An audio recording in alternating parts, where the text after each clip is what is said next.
Hi, we are Team 42 and today we will be showing how perception influences decision making.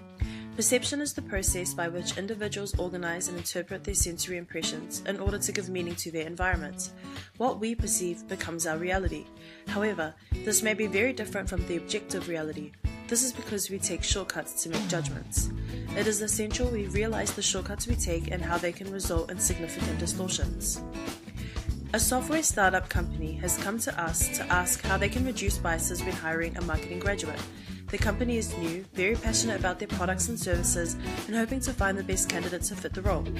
We will first show snippets of interviews showing exaggerated examples of availability bias, selective perception, contrast effects, and confirmation bias to highlight how easy it is for organizations to make these errors.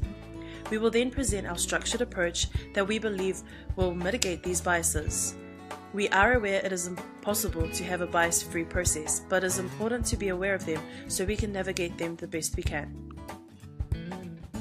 Today, I'm conducting 3 interviews where I hope to select the best candidate. Before they arrive, I'm going to check their Facebook so I have an idea who is more suitable before I even talk to them. Belinda looks like she is wild.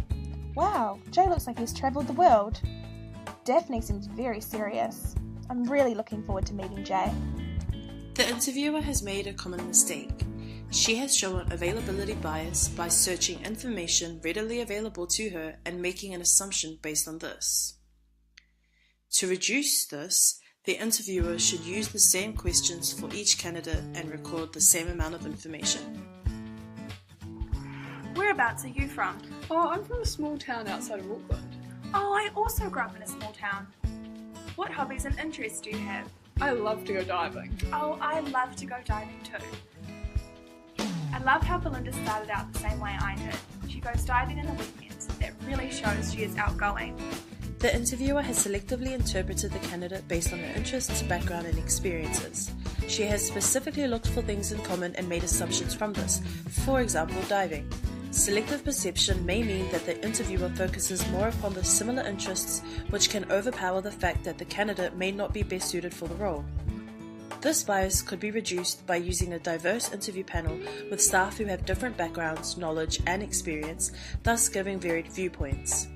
There can be a strict business-only policy. However, we understand that there must be a fit in terms of culture. We recommend a personality test of the Big Five, in which the test scores of these traits do a good job of predicting how people behave in a variety of real-life situations. How were your grades at university? To be honest, I failed quite a few papers. How did you do at university? Well, my grades weren't the best, but I never failed anything, and I did have a great time. Daphne is definitely not suitable for the role. Belinda seems a lot more capable than Daphne. We can see that in the scenario, the first candidate performed poorly and had little experience or enthusiasm to bring to the team. The second candidate may not be the best person for the job. They will, however, be ranked higher than their actual performance due to the contrast effect. We need to be careful not to assume someone is perfect just because they look that way compared to someone far less qualified for the job. We can avoid this by having a certain criteria each potential employee must meet. Imagine one person meets 2 out of 10 of the criteria, then the next person meets 6 out of 10 of the criteria. In contrast, the second person seems great, but in reality they still have only met 6 out of 10 of the criteria. Thank you so much, Jay, for coming in. I will need to check your references, but that is just a formality. I'm sure it will all be fine. Hi, I am just calling because I really like Jay and I thought he is perfect for the job. Did you find him as confident and passionate about marketing as I do? Yes, he is very passionate, but... Oh, I knew it. Thank you for your time. In this scenario, the CEO has sought out information that reaffirms past choices she has made. She made a decision to hire Jay during the interview. When reference checking, she asked leading questions to get the answers she wanted. The CEO is not seeking the truth, she is seeking reassurance. To reduce this bias, it is important to segregate roles, have different people conducting CV selection, interviews, and reference checks.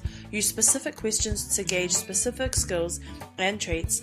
This ensures the CEO will question predetermined assumptions they have made. We are aware that biases do not occur as obvious as we have outlined above, but too often organisations fall victim to these errors. We will now demonstrate how our team as recruiters would handle the interview process to mitigate biases and select the candidate we think is most suitable. Our solution is as follows. Firstly, it is essential to note that we should include a multitude of people along the selection process. Segregating those shortlisting CVs, conducting interviews, and checking references will ensure that biases are challenged by each other throughout the process.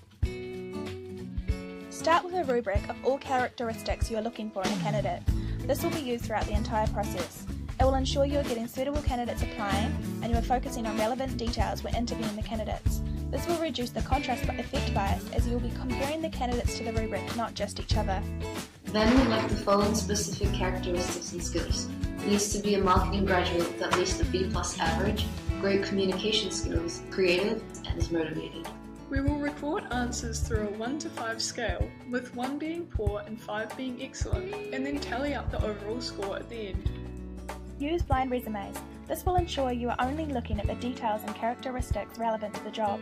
This will reduce availability bias as the candidate is judged on the quality of their application.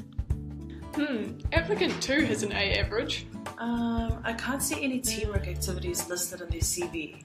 Okay, well, what about applicant 9? They seem to meet all of the rubric characteristics. Oh yeah, so we all agree applicant 9 will be the final candidate to be contacted for the next stage? Yeah, I think so. Shortlisted candidates are to send a video that we will score based on the rubric.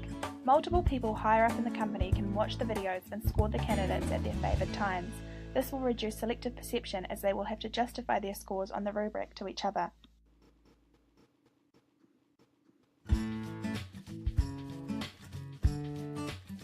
According to our marking rubric, even though Jay and I seem to have one in common and I marked him the highest, everyone else marked him the lowest on all 8 characteristics. Therefore, we will eliminate Jay in this round. The shortlisted candidates will come in for an interview. This will begin with one person questioning the candidate. Halfway through, they will be joined by their possible team leader, thus reducing confirmation bias as they can challenge each other's preconceived notions throughout. I immediately liked Belinda. She seems so creative and I definitely think we should go with her. Yeah, she is creative, but she lacks motivation and hasn't worked with the team before. I think you're overlooking that detail. Require job simulations and personality tests. This ensures whoever is hired is not just a personal preference, but based on results and who is most suited to the role. Oh wow, Katiana's personality test shows that she will really suit this role. Conduct reference checks asking factual questions. It is important you get helpful information before you make a decision. This will reduce confirmation bias. It will ensure you are not seeking reassurance for your decision you have made.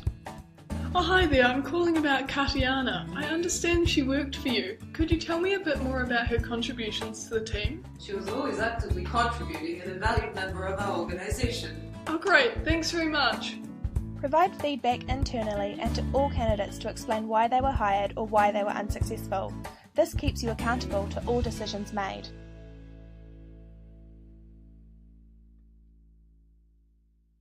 We have demonstrated numerous scenarios that depict biases within the recruitment and selection process. We've also shown how these biases can be minimized. However, we do recognize that there are some large limitations that come with a bias-free interview.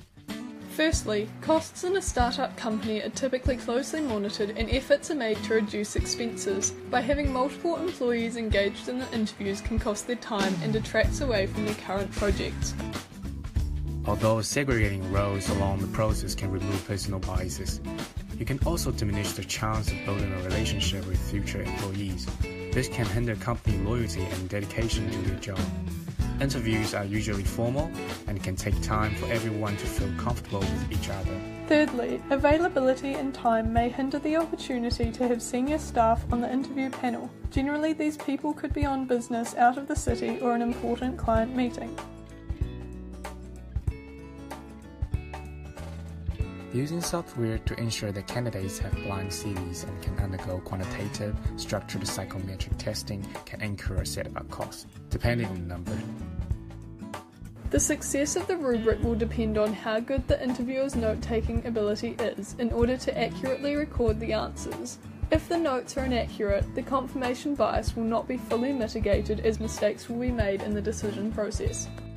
By focusing on and reducing some biases, we may open ourselves up to more biases. Although there will always be some limitations, we believe our structured approach will reduce biases as best we can and in turn find the best candidate for the role.